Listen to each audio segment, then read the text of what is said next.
días, Dios les bendiga. Presentamos un saludo de bienvenida a las personas que nos visitan en esta mañana a esta su congregación Presencia Viva. Esta es siempre y será su casa.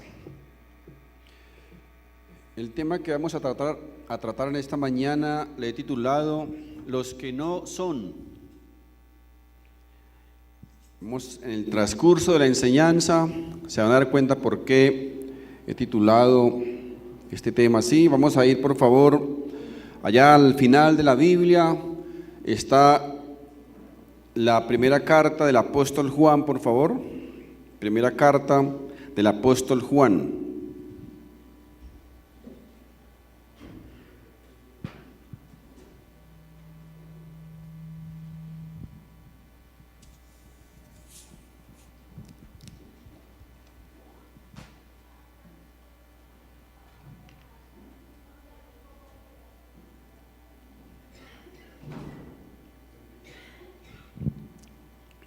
En el capítulo 2, vamos a leer el verso 19. Dice la palabra de Dios: salieron de nosotros, pero no eran de nosotros, porque si hubiesen sido de nosotros, habrían permanecido con nosotros. Pero salieron para que se manifestase que no todos son de nosotros. Ahora, esta clase de personas han existido durante todo el tiempo en todas las iglesias. Personas que asisten a una congregación, parecen ser muy espirituales, parecen ser muy devotas, hasta hacen parte de un ministerio, pero de un momento a otro se alejan, se van de las congregaciones, se apartan de la iglesia, y esto obviamente a veces causa como controversia o como un dilema en nuestras mentes. Se pregunta la gente, nos preguntamos qué pasó con fulanito, qué pasó con sultanita, que se veía tan espiritual, que se veía tan devota, tan fuerte, tan firme en el evangelio.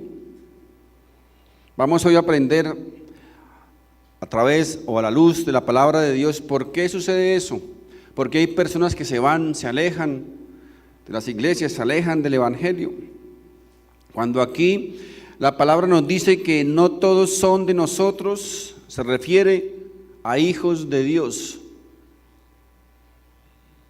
Cuando dice no todos son de nosotros, significa no todos son hijos de Dios, porque recordemos que la misma palabra de Dios nos enseña que no todos son o somos hijos de Dios.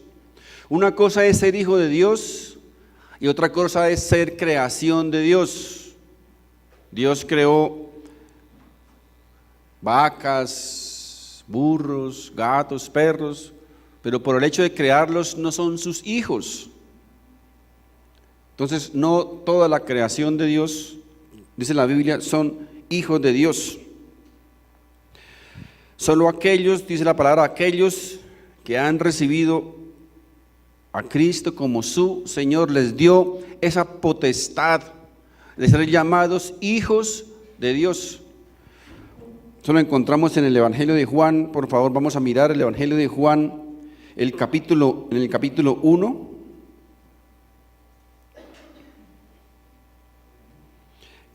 Evangelio de Juan, capítulo 1, verso 12, dice la palabra: mas a todos los que le recibieron, a los que creen en su nombre, les dio potestad de ser hechos hijos de Dios. Ahora, para aclarar más este tema, vamos también al final de la Biblia, también en la carta, la epístola del apóstol Juan, en la primera carta del apóstol Juan, el capítulo 3, por favor. Primera de Juan, capítulo 3, en el verso 10. Dice así la palabra de Dios: en esto se manifiestan los hijos de Dios y los hijos del diablo. Todo aquel que no hace justicia y que no ama a su hermano, no es de Dios.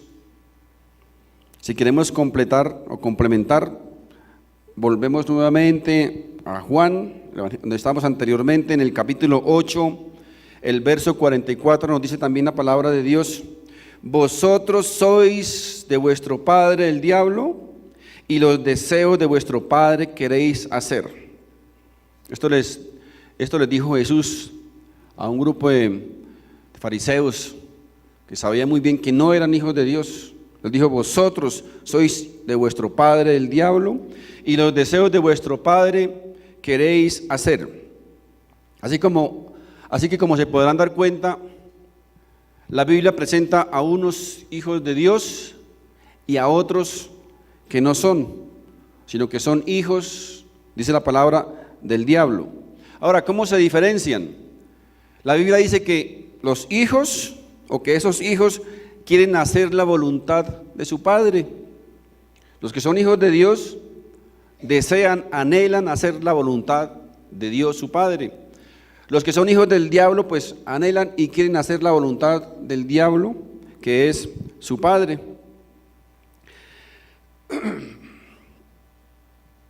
Hay muchas personas que en su momento hacen una, digamos, profesión de fe cristiana. Algún día que asisten a determinada iglesia y cumplen exteriormente algún montón de formalidades del culto cristiano, pero realmente no son cristianos. Y tarde que temprano, esa realidad se va a revelar en sus vidas o se evidencia. Recordemos cuando en la última cena el Señor estaba reunido con sus apóstoles, con sus discípulos, y el Señor les comunicó a los suyos que uno de ellos lo iba a traicionar. Y todos comenzaron a preguntarse: ¿seré yo? Como dice ¿seré yo, maestro? ¿Seré yo? Se preguntaban entre sí, porque no podían distinguir al traidor. Entonces, hablando a Judas, el traidor, el Señor les dijo: el que mete la mano conmigo en el plato, ese me va a entregar. Eso lo encontramos en Mateo 26. Así que justamente allí, en aquella reunión de comunión, había un traidor ahí, había un infiltrado, un falso discípulo, metido en ese grupito de amigos de Jesús. Formaba parte del grupo de los fieles discípulos del Señor. Pero mis hermanos, Judas nunca fue otra cosa que lo que era, un traidor. Judas nunca fue otra cosa. Aunque parecía un apóstol, actuaba como un apóstol, parecía tener el mismo poder de un apóstol, pero realmente era un impostor. Y lo más triste es que sus compañeros, sus amigos, sus discípulos, nunca pudieron identificarlo.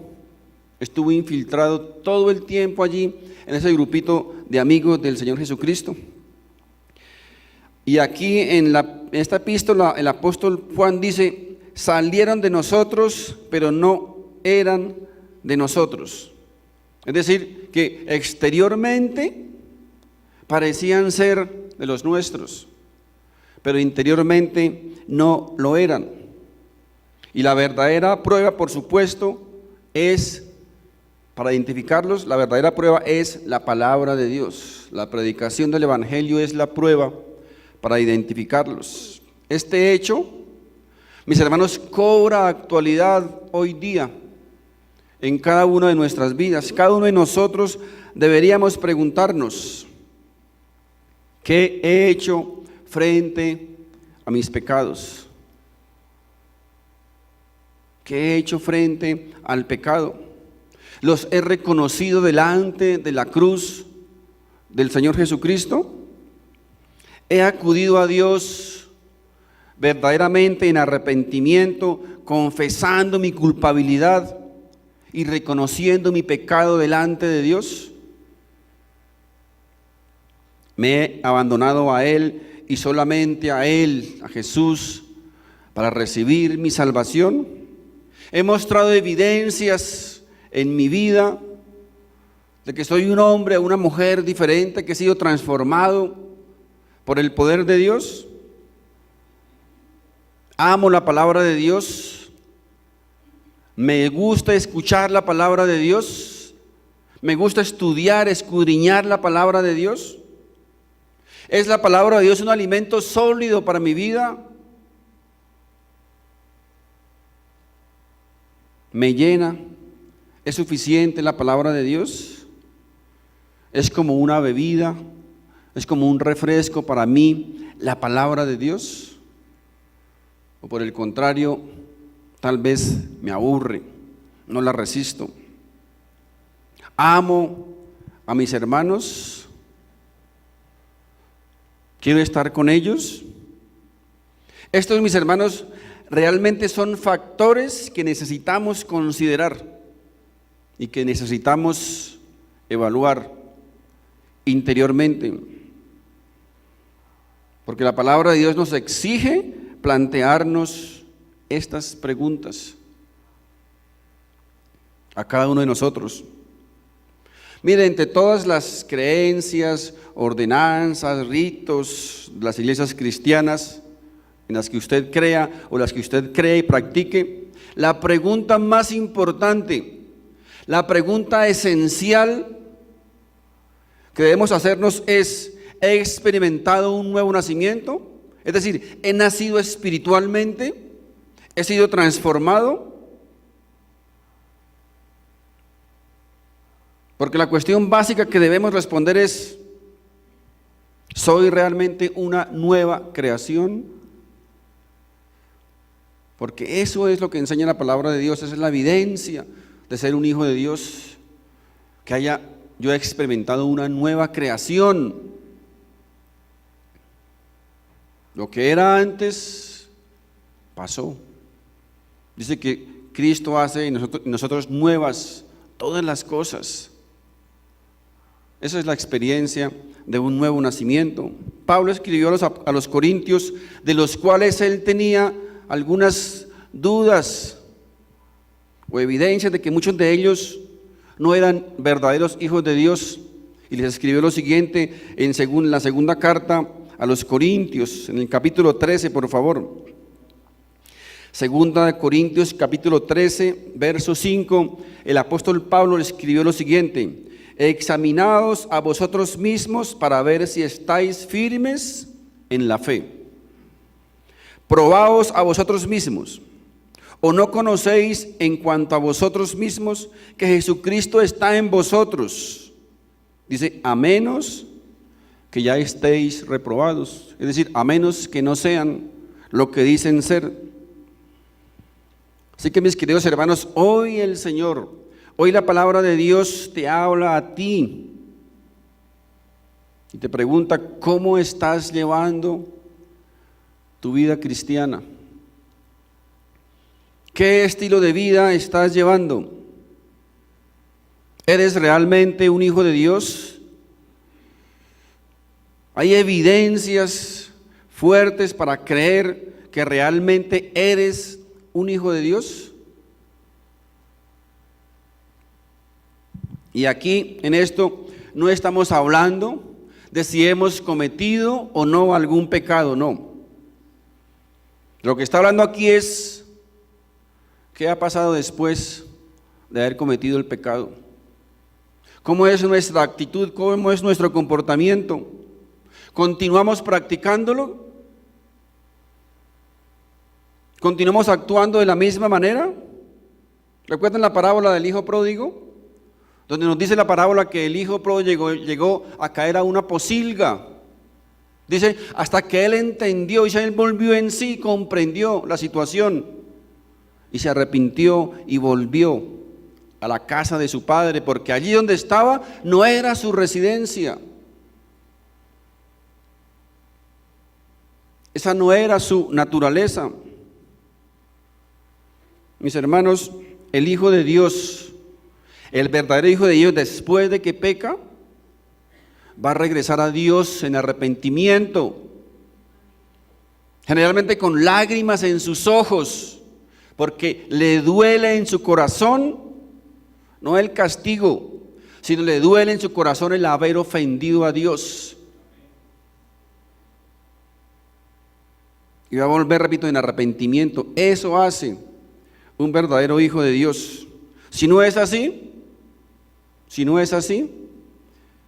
es muy seguro que no sea un hijo de Dios. Porque la naturaleza del Hijo de Dios, mis hermanos, nos hace detestar el pecado. El Hijo de Dios debe detestar lo que Dios detesta. Y Dios detesta el pecado. Así que la Biblia nos dice que hay unos que son, pero que hay otros que parece que son, pero que no son. Y hay varias razones para entender por qué mucha gente que viene a las iglesias de un momento a otro se van de las iglesias, se apartan y no quieren saber nada más del evangelio. Y una de esas razones por las cuales muchas personas se van de las iglesias es porque fueron engañados por falsas doctrinas. Fueron discipulados por doctrinas que no tienen nada que ver con la Biblia. Y cuando la gente se da cuenta de ese engaño, ¿saben qué hacen? Se van de las iglesias porque se sienten engañados, manipulados y a veces hasta utilizados. Otra de las razones por las cuales la gente se va de las iglesias es porque fueron atraídos a conocer del evangelio o atraídos a las iglesias por falsas y engañosas motivaciones. Es decir, su motivación, su deseo de ir a la iglesia no era el correcto. Iba con expectativas diferentes por la presentación de un evangelio tal vez emocional y apasionado. Y esa es una motivación equivocada para que una persona se acerque al Señor Jesucristo. Otras personas son atraídas por falsas expectativas. Que si tú vienes a Cristo, se te van a acabar los problemas, te vas a hacer rico, te vas a ganar la lotería, se van a acabar las deudas y todo va a ser color de rosa y todo va a ser bienestar.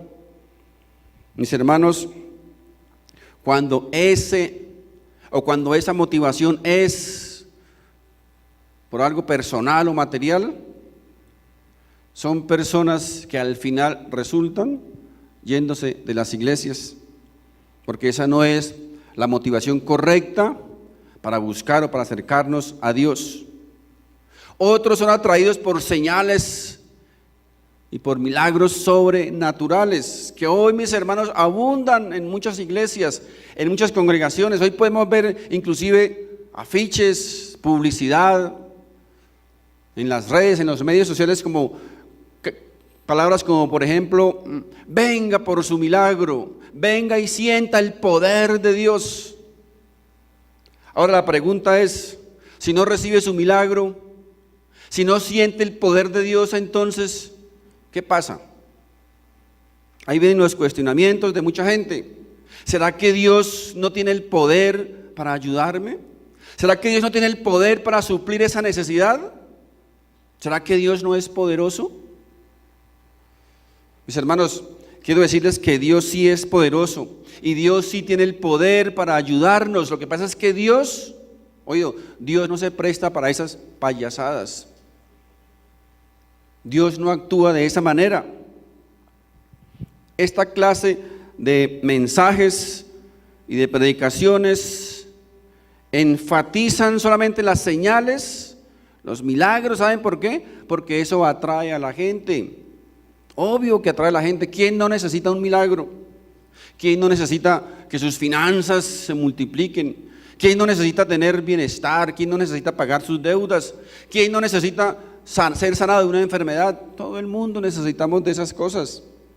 Y por eso esa publicidad atrae a mucha gente. Pero esa atracción, esa motivación es incorrecta. Y esos son candidatos a irse de las iglesias el día de mañana. Pero resulta, mis hermanos, que el Señor Jesucristo hacía o enseñaba todo lo contrario. Él enfatizaba el mensaje, los milagros y las señales era algo secundario. Miren, en cierta ocasión llegaron unos discípulos de Jesús emocionadísimos, estaban felices y encantados de la pelota. Señor, Señor, queremos contarle que los demonios se nos sujetan en tu nombre. Ellos esperaban que Jesús los felicitara. ¡Wow! ¡Qué tremendos! ¿Sabe qué les dijo el Señor? Les dijo: muchachos, no se regocijen en eso. Regocijaos en que sus nombres estén escritos en el cielo. Ahora la pregunta es: ¿cómo es que el nombre de una persona está escrito en el cielo? ¿Ustedes qué creen? ¿Por ver milagros? ¿Por hacer milagros? ¿O por escuchar y por creer en la predicación del Evangelio de Cristo? ¿Se dan cuenta cómo los milagros y las señales son algo secundario? No son lo primero. Ahora, yo quiero aclarar que yo creo en los milagros. No piensen que es que yo no creo en los milagros. Yo creo en los milagros. Además, yo he visto milagros. Los milagros, mis hermanos, son algo real, son reales. Soy testigo de milagros. Lo que pasa es que los milagros, repito, los milagros no van de primero. Los milagros van después del mensaje. Los milagros o las señales, dice la palabra de Dios, ellos siguen a la palabra, ellos siguen al mensaje y no es lo contrario. Vamos a ver por favor en Mateo capítulo 6.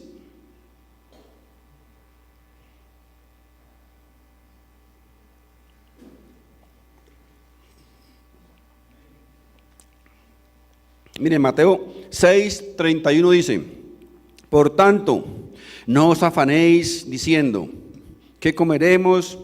¿O qué beberemos? ¿O con qué nos cubriremos? Porque los gentiles o los paganos, dice, buscan todas estas cosas. Pero vuestro Padre que está en los cielos, sabe que tenéis necesidad de todas estas cosas. Más bien, buscad primeramente el reino de Dios y su justicia, y todas estas cosas os serán añadidas. ¿Cuáles cosas? Las señales, ¿cierto? Los milagros, los favores de Dios, tantas cosas son añadidas después. No son primero, son después de que buscamos el reino de Dios y su justicia. Esas cosas, vienen después. Ahora, miremos por favor Colosenses, en el capítulo 3, verso 2 dice: ocupad la mente en las cosas de arriba, no en las de la tierra. Aquí la invitación es a que tenemos que buscar aquellas cosas que están ¿dónde? Que están arriba, ¿verdad? Que están en el cielo. Esa palabra ahí, buscar, es una palabra interesante porque denota un sentido de urgencia, de preocupación, de ambición, de emoción por buscar las cosas de arriba, las cosas del cielo. Mire, cuando miramos, por ejemplo, los Juegos Olímpicos, vemos a atletas que están corriendo, que se esfuerzan, que hacen grandes hazañas con tal de ganar una medalla de oro. Hacen hasta lo imposible por ganar una medalla de oro, con todo su esfuerzo, su preocupación, su responsabilidad, su diligencia. Pero tristemente, mis queridos hermanos, espiritualmente hablando, no hay muchos cristianos buscando medallas de oro. Deberíamos hacerlo, es lo que la Biblia manda, preocuparnos por ganar esas medallas de oro en el cielo, pero no lo hay, no lo estamos haciendo. Buscando a Cristo con esa urgencia, con esa clase de urgencia que deberíamos hacerlo todos los que decimos ser hijos de Dios. Ahora, la Biblia no nos dice que debemos obsesionarnos en buscar y escuchar a un determinado predicador o apóstol o profeta, ¿cierto? ¿No nos dice eso? Miren, nunca debemos convertir a una persona a ninguno en un ídolo, ni tampoco en el único punto de referencia, porque en el momento en que lo hagamos, tarde que temprano nos vamos a dar cuenta que nuestro ídolo tiene pies de barro. Ojo con eso. Si hacemos eso, si hacemos ídolos de las personas, estaremos centrando nuestra atención en una persona igual a nosotros, con nuestras mismas debilidades, nuestros mismos defectos. Todos tenemos defectos, debilidades y errores. Es más, ni siquiera nosotros somos lo que nosotros queremos ser. Entonces, ojo con eso. Jamás convirtamos a una persona ni lo que ella produzca en un ídolo nuestro, porque es un gran error. Mire, cuando el apóstol Pablo se refiere a que dice a que buscad las cosas de arriba, ¿saben a qué se refiere? ¿Saben qué está arriba? Cristo. Buscar a Cristo primero que cualquier otra cosa, primero que nada. Miren, si nosotros estamos en Cristo, si usted está en Cristo, si está unido a Cristo y le ha recibido como su único y suficiente Salvador, entonces ese hecho se verá reflejado en su vida aquí en la tierra. Si ese hecho no se evidencia en usted aquí en la tierra, es muy posible que usted tampoco esté en Él allá en el cielo. Si estamos unidos a Cristo, repito, eso se debe evidenciar en nuestra vida aquí en la tierra. Y eso debe tener prioridad sobre todo lo demás. Por eso el apóstol dice que concentremos nuestra mirada en las cosas de arriba, en las cosas celestiales donde está Cristo. Él debe ser nuestra prioridad. Y hoy quiero que por lo menos veamos o aprendamos la diferencia entre ese evangelio y el moderno evangelio que se predica hoy día, donde vemos tantas tonterías en los altares.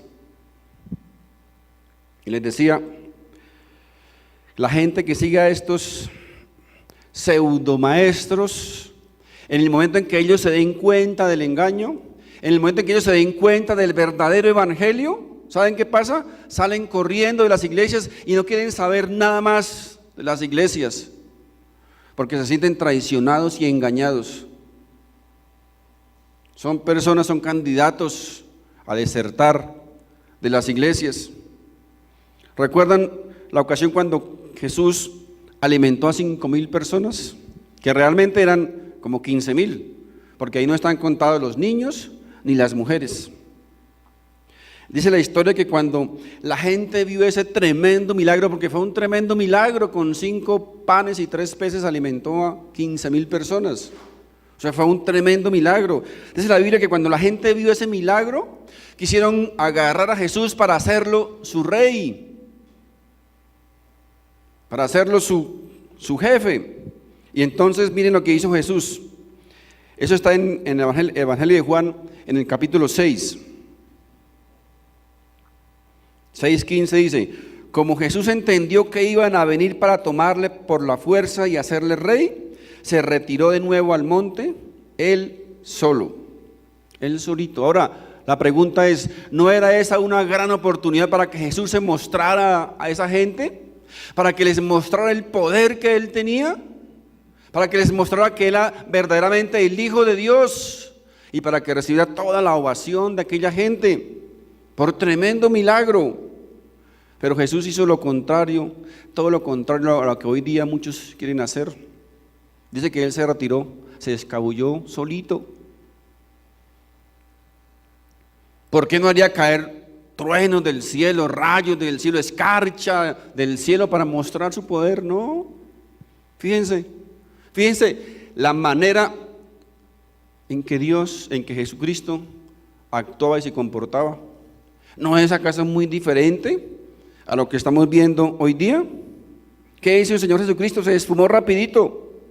Se fue solito. Pregunto, ¿dónde estaba el show? ¿Dónde estaba el espectáculo? No, nada de eso. Nada de eso. En lo absoluto. ¿Por qué Jesús no mostró su poder tumbando a gente a diestra y a siniestra, lanzando rayos de centella con las manos y con el saco y con tantas cosas? ¿Dónde encontramos, mis hermanos, en la Biblia todas esas tonterías? ¿Dónde las encontramos? No están, no existen.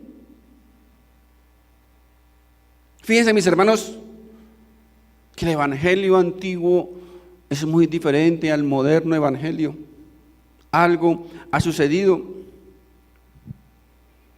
Hoy día abundan los espectáculos, abundan los shows en las iglesias y ni se diga en la televisión, obviamente. Parece que entre más alboroto se haga, como que es más espiritual el profeta. Pero vemos a Jesús haciendo lo contrario. Entonces alguien, mis hermanos, alguien debe estar equivocado. Y la pregunta es, ¿dónde está el mensaje? ¿Dónde está la predicación de la palabra de Dios? ¿Dónde está la predicación del evangelio? Bien, gracias. No está por ningún lado. Ahora, ¿por qué Jesucristo no permitió tanto alboroto? ¿Saben por qué? Porque Él sabía que esa gente tenía en mente un reino terrenal. Tenía en mente un reino de abundancia, de prosperidad, de riqueza, de bienestar. Jesús lo sabía muy bien. ¿Saben cuál era el razonamiento de esa gente? No, pues si este hombre fue capaz de convertir los panes o multiplicar los panes y los peces, pues Él podrá multiplicar nuestras riquezas. Ese es el que necesitamos para que nuestras finanzas se multipliquen, claro. Ese es el que tenemos que elegir como nuestro rey. Estaban pensando solo en cosas materiales, en un reino material. Y Jesús los tenía muy claro. Él no vino a pelear un reino material, ni mucho menos conquistarlo. Vino a pelear y conquistar un reino espiritual. Es algo muy diferente. Toda esa gente que siguieron a Jesús, lo siguieron porque en la tarde anterior les había dado comida, al otro día lo siguieron porque querían desayuno. El interés de esa gente no era el mensajero, ni mucho menos el mensaje. El interés de esa gente era lo que Él les podía dar. Y por eso mucha gente se va de las iglesias, porque van con una motivación equivocada. No van en busca del mensaje ni del mensajero, sino van en busca del pan y los peces. Y cuando no los reciben, terminan yéndose de las iglesias, porque tienen una falsa motivación por la cual buscan a Dios. Son candidatos potenciales para abandonar las iglesias, para abandonar el evangelio. Sus motivaciones son meramente terrenales. El Señor dijo muy claro: mi reino no es de este mundo, mi reino es espiritual, mi reino es celestial. Él también les dijo a sus discípulos: ustedes no sean como los paganos o como los gentiles. Ahora, ¿cómo son los paganos o cómo eran los gentiles? ¿Cómo eran? Miremos en la palabra de Dios cómo eran los paganos.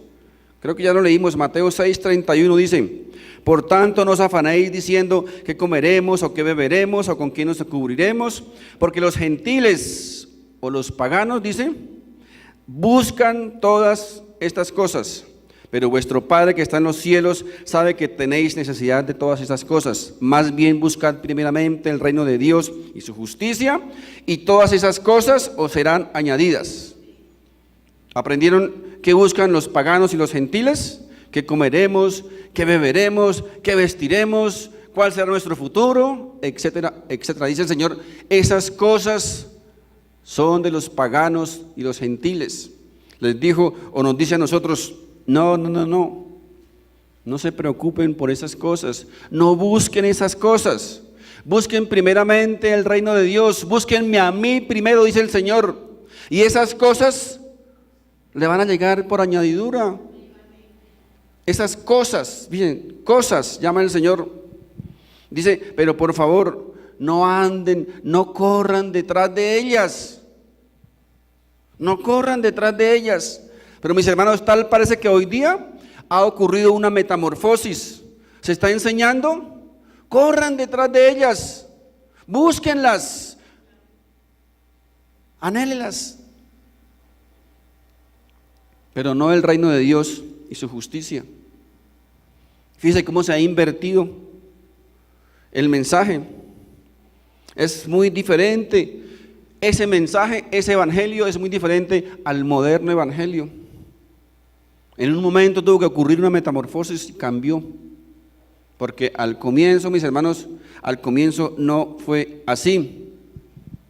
Así que mis hermanos, el futuro desertor del evangelio no tiene ningún interés en las cosas eternas. A él no le importa lo eterno, a él no le importa lo espiritual, a él le importa lo ya, lo presente, lo actual. Como dijo por ahí un pseudo apóstol o profeta, dijo, yo para qué quiero las calles de oro en el cielo, yo quiero el oro ahora y aquí. Qué tremendo, ¿verdad? Qué tremenda blasfemia. Esos son los predicadores del moderno evangelio. A ellos no les interesa lo santo, a ellos no les interesa lo puro, no les interesa lo bueno, no les interesa lo que tenga buen nombre, lo que tenga virtud, lo que sea digno de alabanza. No, para nada, a ellos no les importa eso. A ellos les importa lo presente, lo material, les importa lo terrenal. A ellos no les importa el mensaje del Señor, no les importa el mensajero, les importa lo que el mensajero les pueda dar, les pueda ofrecer. El resto no les importa. Ahora, esto no significa que nosotros como hijos de Dios no podamos pedirle a Dios por nuestras necesidades. No significa eso, porque Él es nuestro Padre, ¿verdad? Somos sus hijos. Y la misma Biblia nos enseña que nuestras peticiones sean presentadas delante de Él. Que presentemos nuestras peticiones decretándolo y declarándolo por fe, ¿cierto? ¿Cierto que así dice? Vamos a ver qué dice la Biblia. Si es decretándolo y declarándolo y ordenándolo. Dice en Filipenses capítulo 4, verso 6 dice, por nada estéis afanosos. Por nada estéis afanosos. Qué tremendo, ¿verdad? Dice el Señor, por nada estemos afanosos. Más bien, presentad vuestras peticiones delante de Dios en toda oración y ruego con acción de gracias. Esto, mis hermanos, es otra cosa, ¿verdad? Es otra cosa. Con ruego, con súplicas, con acción de gracias. No declarándolo, ni decretándolo, ni ordenándolo, ni contándolo a la 1, a las 12, a las 3. Ustedes se imaginan, pobrecito Dios, corriéndole a esos predicadores para que les cumpla su milagro cuando cuente 3. Pobrecito Dios, ¿no? ¿Cómo lo ponen en esas correrías? A las 3. Qué tonterías, basura. Así que por supuesto podemos pedirle a Dios por esas cosas. Podemos presentar ante Dios nuestras peticiones, ¿cierto? Nuestras necesidades delante de Él. Pero mis hermanos, esas cosas no pueden ir primero o antes que el mensaje. Recuerden, no van antes que el mensaje. No van antes que el evangelio, que el verdadero evangelio. Miren, el Señor Jesucristo también le dijo a sus discípulos, les dijo, id por todo el mundo y predicad el evangelio a toda criatura. Al que crea y sea bautizado, será salvo. Luego dijo, y después dijo, y estas señales seguirán a los que creen. ¿Se dan cuenta de algo ahí? ¿Se dan cuenta? ¿Dónde están las señales? ¿Al comienzo o al final? Al final, ¿cierto? Y estas señales seguirán a los que creen. No dice, estas señales seguirán y después creerán. Es lo contrario. Las señales, los milagros, esas añadiduras vienen después, mis hermanos, vienen después del mensaje, vienen después del evangelio, vienen después de la predicación. Pero el gran problema del evangelio moderno es que presentan las señales al comienzo. Hacen lo contrario. Quieren usar esas señales para tratar de traer gente a sus iglesias. Y esa es una motivación incorrecta. Tal vez correcta para los pseudo predicadores, porque se llenan sus iglesias y se llenan también sus billeteras. Pero no es lo que enseña el verdadero evangelio. Estas señales seguirán a los que creen primero, a los que le interesa el mensaje, a los que le interesa el mensajero. Mis hermanos, les recuerdo que la predicación del evangelio y de la palabra de Dios siempre va a revelar lo que está oculto en el corazón. Recuerden, la palabra de Dios revela lo que está oculto en nuestros corazones. Así como, por ejemplo, si tú le echas agua a la cal, a un bulto de cal, ¿sabe qué va a salir? Va a salir calor, va a salir humo, calor, ¿cierto? Ese calor está ahí oculto. Cuando usted le echa el agua, esa cal revela lo que está oculto. Así pasa con la palabra de Dios. Cuando escuchamos la palabra de Dios, cuando escuchamos la predicación del evangelio, hay algo que está oculto en nuestro corazón y eso se revela, sale a la luz. Por algo dice la Biblia que la palabra de Dios es como una espada de dos filos. ¿Saben por qué? Porque por un lado, una predicación de la palabra de Dios puede traer a una persona a los pies de Cristo en arrepentimiento, pero esa misma predicación puede llevar a otra persona a alejarse de Dios en desobediencia y en rebeldía, porque la palabra de Dios revela lo que está oculto en nuestro corazón. Así que la predicación de la palabra del evangelio de verdad aún sirve para limpiar las iglesias de esos falsos discípulos. Esos falsos discípulos que no son, que actúan como si son, como si fueran, pero no son. Cuando escuchan una predicación de la palabra de Dios, no aguantan ser confrontados y se van de las iglesias bravos, se van disgustados, porque la palabra de Dios hoy revela lo que está oculto en el corazón del hombre. Pero los verdaderos discípulos del Señor Jesucristo, ¿sabe qué hacen? Abrazan la cruz de Cristo. Continuarán predicando la locura de la predicación del evangelio. Ellos permanecerán firmes porque su motivación es correcta, porque a ellos les interesa el mensaje y el mensajero, porque ellos aman la palabra de Dios, porque ellos aman a Dios y porque no existe nada ni nadie que los pueda separar del amor de Dios que es en Cristo Jesús. Amén. Mis hermanos, Dios les bendiga. Vamos a colocarnos de pie, por favor. Padre Santo, en el nombre de Jesús te damos las gracias en esta mañana, Señor, por tu palabra. Gracias, Señor, por la revelación que tú traes cada día, Señor, cada mañana, cada domingo, a nuestras vidas, a nuestro espíritu. Gracias porque tu palabra, Señor, es ese alimento, Señor, que fortalece nuestro espíritu. Tu palabra, Padre Santo, es ese alimento que va directamente a nuestro espíritu, Señor. Dios mío, gracias por tu palabra, gracias por tu verdadero evangelio, Señor Jesús. Gracias, Dios mío, Señor, porque tú continúas teniendo cuidado de tus hijos, de tu pueblo, aún en medio de nuestra infidelidad, aún en medio, Padre Santo, muchas veces de nuestras falsas motivaciones, aún, Padre Santo, en nuestra incredulidad, Señor, tú continúas teniendo paciencia con este mundo, con este pueblo, esta iglesia, Señor. Gracias, Padre Santo, porque tu palabra, Señor, es como esa lámpara que ilumina nuestro caminar, que alumbra nuestros pasos. Gracias, Padre Santo, por tu palabra, Señor, que es ese consejo, Señor, sabio, que necesitamos constantemente nosotros, tus hijos. Dios mío, ayúdanos a acercarnos a ti, Padre Santo, con una motivación correcta. Ayúdanos, Padre Santo, a amar tu palabra, a amar tu mensaje, amarte a ti, Jesús. Ayúdanos, Padre Santo, a colocar nuestra mirada en las cosas celestiales donde estás tú,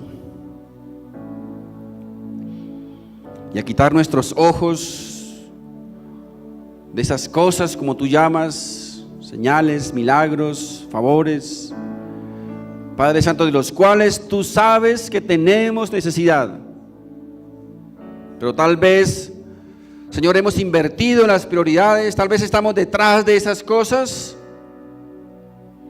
y dejamos por último tu reino y tu justicia. Señor, tú eres el soberano, tú eres el rey, tú eres el poderoso, tú eres el suficiente.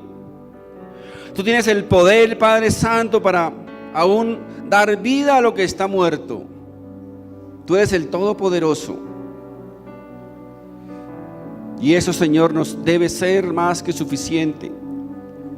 Saber que somos tus hijos, que tú eres nuestro Padre, que tú eres nuestro Dios. Porque no hay, dice tu palabra, un Dios como tú en ningún lado, ni arriba en los cielos, ni abajo en la tierra, ni en ninguna parte del mundo hay un Dios como tú. Dios mío, gracias. Gracias, Padre Santo, por tu mensaje, gracias por tu palabra, gracias por tus promesas.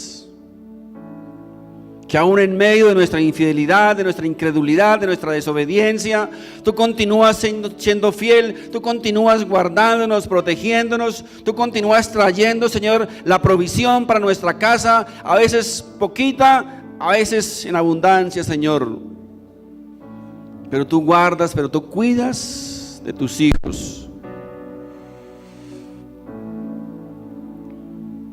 Se cuida de los pajarillos, de las flores del campo, dice tu palabra, cuánto más no hará por cada uno de sus hijos, por los cuales tú bajaste de tu trono, sufriste, sangraste y moriste. Cuánto más no hará por uno de tus hijos. Dios mío, una vez más te pedimos y te rogamos que nos ayudes, Padre Santo, a tener la motivación correcta al acercarnos a ti, Señor. Gracias, Padre Santo, en esta mañana te doy por este grupo de personas que estamos en este lugar, Señor.